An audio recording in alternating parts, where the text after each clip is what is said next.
Hello, my name is Frias, and today I will be presenting to you my research project, Play in Early Childhood, Facilitating a Young Dual Language Learner's Acquisition of Alphabet Knowledge. The state and national ordained curriculum is governing schools today. That is causing a problem. Why? Because as a result, many things have been eliminated from the classroom, including play. This is significant because children learn and develop through play. The research question of my study was, will using guided play activities with a young dual language learner facilitate her acquisition of the alphabet knowledge? Data was collected using student assignments, field notes, and formal and informal assessments. The methods used and implemented include games, role-play, hands-on assignments that were developmentally appropriate, and book projects. The findings of my results based on data analysis were that after implementing play activities with the participant, her knowledge of the alphabet increased significantly. The keywords of my study were guided play, dual language learner, and knowledge of the alphabet.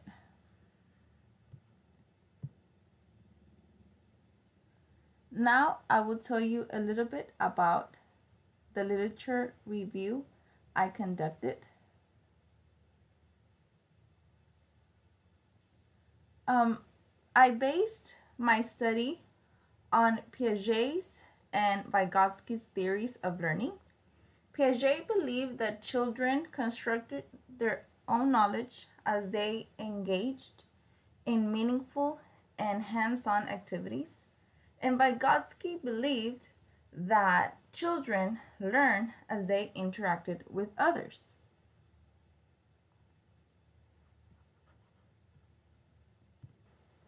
They both believed that play was a fundamental tool for learning and that children constructed their knowledge as they engaged in these activities. So, what is play? Well, according to the Oxford English Dictionary, play is to engage in games or other activities for enjoyment rather than for a serious or practical purpose. There are two types of play, free play and guided play. For the sake of this study, I will focus on guided play. So what is guided play? Well, it's a form of child-centered play.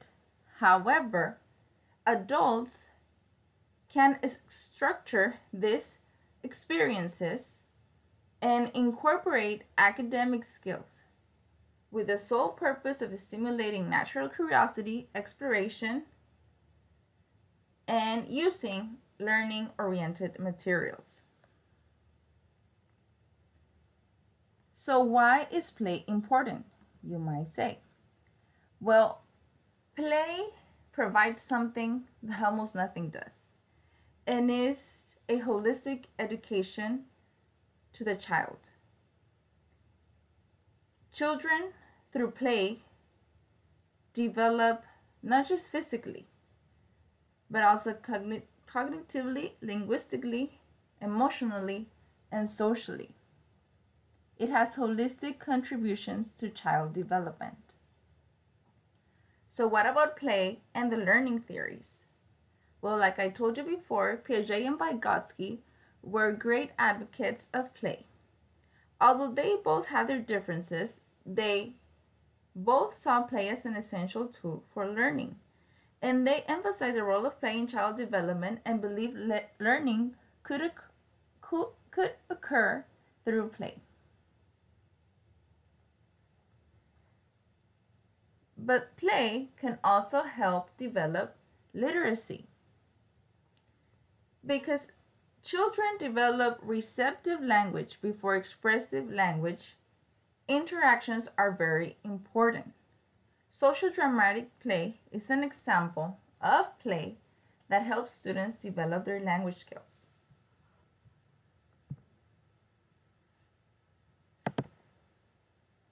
Now, let me tell you a little bit about the research methods of my study. The participant.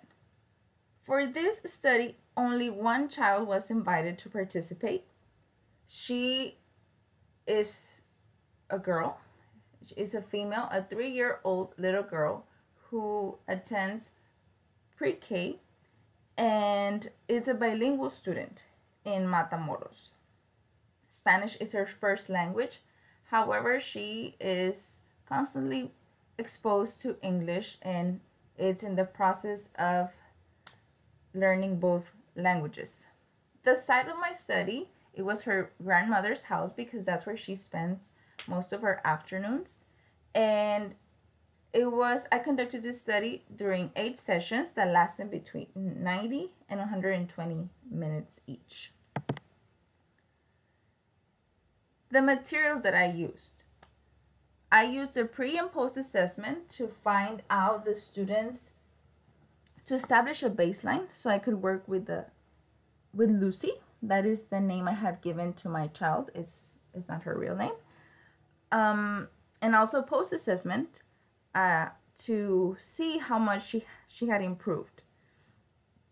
I also used a formal assessment, the ELSA, the Early Literacy Skills Assessment, and that one was developed by the High Scope Early Childhood Reading Institute. Some informal assessments that I used were a checklist to see how many letters the student was able to identify, because in the pre-assessment I found out that my child had very limited alphabet knowledge. Some of the hands-on and developmentally appropriate activities that I use can be illustrated in the pictures that you see here. In one, she's creating words with beads. We read several stories, including If You Give a Mouse a Cookie, Chica Chica Boom, Boom 1, 2, 3, The Barnyard Dance. We used magnet letters, puzzles, and reviewed the ABC. And the cell phone was to play some songs for our role play activity. So our procedures. They were 8 sessions in total that I met with a child. I conducted a pre-assessment, as I said it before, to find out the starting point. What does my child know? What does Lucy know? And where do I need to intervene to help her reach her maximum potential? I discovered that her alphabetic knowledge was very limited. So using my literature review and what I discovered through my research, I decided to incorporate hands-on activities, such as the one that you saw. Later on, during the study, I implemented an informal assessment about 4 times. And every time I assessed the student, she showed progress. And I have a table in the following slides so you can see the data. The formal assessment I used was ELSA, and the student also showed progress and confirmed that play does help a student improve her cognition and understanding of everything. These were my findings. I assessed the student 4 times throughout the study. I'm not counting the one I did at the beginning in session 1. So there were 2 areas I identified. Improved areas of growth. The first one was improved knowledge of letter names. The student in the pre-assessment identified only 1. And in the post-assessment, she identified a total of 7 letters by their name. What I mean by that is letter A, B, letter C, not K. So she was able to identify the letter names. The other area of growth was improved letter sound identification. And this chart illustrates the growth. So at the pre-assessment, she only identified 2 letters. In the post-assessment, she was able to identify 24 letters. And all this is a result to exposure to an exposure to play activities. In conclusion, that intervention was very effective. So as a result, as an educator, I feel empowered.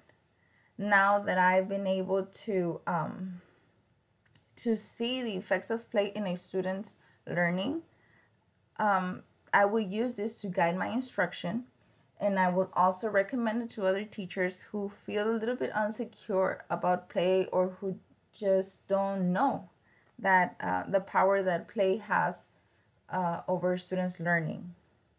Some of the implications, or some of the conclusions were that children learn and develop through play. Children is not a waste of time, and children have a right to play. They deserve to be exposed to it because it is the way they develop and they learn.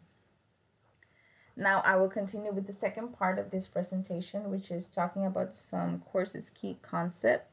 First, I would like to talk about what I learned, the differences that I learned between quantitative and qualitative research. Quantitative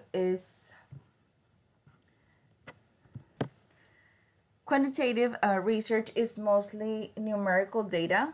It contains a lot of graphs, of tables, or you include a lot of those during your data analysis. In a quantitative research, you select a big number of participants and randomly select it. Something very different from qualitative research, because in qualitative research you have to make sure to establish a strong relationship with the participants in order to obtain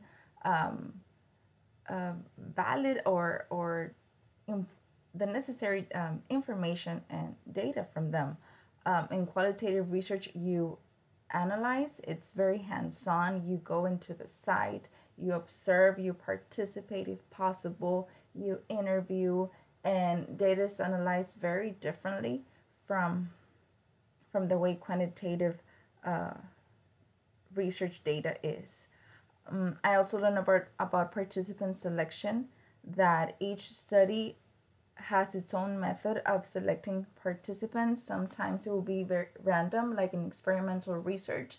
Other times it would have to be very focused and you will have to be very selective. Like in my action research study, I just couldn't choose any student. I had to make sure it was a dual language learner and that it was a young student, at least that was from 0 to 8 years of age, because that is the group that belongs to early childhood. I also learned about action research, how important it is to provide different sources of data, not just to rely on one, how you again have to be very selective about the participants. You have to be very focused. Your topic cannot be vague, or it has to be more specific than it is for instance, in quantitative research. I also learned about, in this course, I also learned about the research plan, how it is important to create a plan before you start conducting everything, in order for you to get an idea of what would be necessary of you to accomplish in order to make your study a success. I also learned about, and the last thing I learned was analyzing qualitative data, or the last key concept I will talk about is that about the themes, how you take all your data, which would mostly be paragraphs, sometimes of interviews, sometimes of observations, of analysis of observations and participation in the field, and how you will take that data and then create different themes from that, and try to find a relationship between those themes. Thank you for your time. I hope you have I was able to convey properly all the information about my study. Thank you.